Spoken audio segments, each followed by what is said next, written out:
মাইকের আওয়াজ কানের ভিতরে যায় না, খুব ভালো করে শুনে নাও গো। আল্লাহর মতো দয়াময় আর কেউ নাই। পয়গম্বর সিজদায় পড়ে কাঁদতেন, আল্লাহ অন্য নবীর উম্মত যদি গুনাহ করত চেহারা পাল্টায় দিতা, আমি নবী দুনিয়া চিরদিন থাকবো না।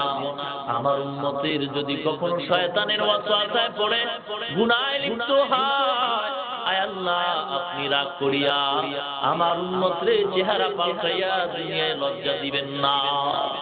যে কারণে পয়গম্বরের দোয়া আল্লাহ কবুল করেছেন। না হয় আমি বক্তা হয়ে কত অপরাধ করলাম, আমার বক্তাগিরি নষ্ট হয় নাই। মিম্বার হয়ে কত অন্যায় করে, মিম্বরগিরি নষ্ট হয় না। চেয়ারম্যান হাজার অন্যায় করার পরও চেয়ারম্যানগিরি নষ্ট হয় না। এমপি হাজার অন্যায় করার পরও এমপিগিরি নষ্ট হয় না। কেন রে মুসলমান? একমাত্র আখিরি জামানার পয়গম্বরের দোয়ার ফলাফল।